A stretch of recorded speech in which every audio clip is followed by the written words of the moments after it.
Bulung'ur tuman davlat arxivida O'z arxiv agentligi direktori Ulug'bek Yusupov tomonidan sayyor qabul o'tkazildi. Tafsilotlar muxbirimiz lavhasida. Ma'lum yillar oralig'ida ishlagan ish stajimni topa olmayapman. Turar joyimni kadastr qilishim uchun tegishli qarorni topishda yordam bering. Uy joyimni o'g'limni nomiga o'tkazish uchun arxivdan beriladigan hujjatlarni qanday topsam bo'ladi? Fuqarolarning shu kabi murojaatlari O'z arxiv agentligi direktori Ulug'bek Yusupov tomonidan o'tkazilgan sayyor qabulda bayon etildi. Sayyor qabulda tumanning Amir Temur mahallasida istiqomat qiluvchi fuqaro Matluba Saidova mehnat daftarchasini yo'qotib qo'ygan, shu bois pensiyaga chiqish uchun ish staji haqida ma'lumot olishda ko'mak so'radi. 55 yoshga kirdim. Pensiyaga chiqishim kerak, lekin mehnat daftarchamni yo'qotganim tufayli chiqa olmayapman. Sayyor qabul bo'limini eshitib shunga keldimda.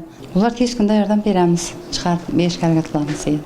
Fuqarolar bilan bevosita muloqot qilish, ularning arxiv sohasidagi muammolarni o'rganish va joyida hal etish maqsadida o'tkazilgan sayyor qabulda fuqarolar tomonidan shaxsiy hujjatlarni qidirish, oilaviy tarixni o'rganish, mehnat faoliyati haqida ma'lumot olish, sud qarorlari, merosga oid qarorlar va boshqa yuridik ahamiyatga ega bo'lgan arxiv materiallarini olish borasida murojaatlar qilindi.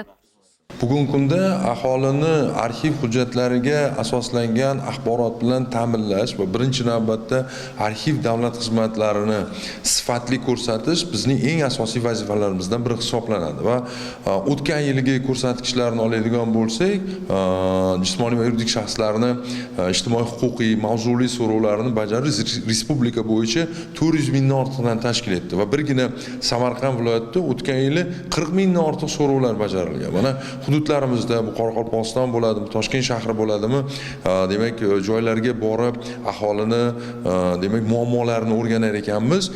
Xuddi mana Samarqand viloyati kabi barcha hududlarimizda shu ba'zi bir holatlarda aholi bugungi kunda arxiv xizmatlarini yagona interaktiv davlat xizmatlari portali orqali, ya'ni MyGov orqali yoki davlat xizmatlari markazlari orqali olish mumkinligini, bu bo'yicha deylik byurokratik to'siqlarni bartaraf etish uchun shart-sharoitlar yaratilganligini, arxivlarga borish, navbat kutish shart emasligini ko'p hollarda bilmaydilar va mana deylik o'sha ko'p hollarda pensiyaga chiqayotgan paytda hujjatlarni rasmiylashtirishim kerak, 26 ta ma'lumotnoma to'plashim kerak ekan degan noto'g'ri ma'lumotlarga egalar. Bugungi kunda davlatimiz rahbarining tashabbuslari bilan amalga oshirayotgan respublikadagi islohotlarning natijasi o'laroq arxiv ma'lumotlarini ortiqcha to'plashning keragi yo'q.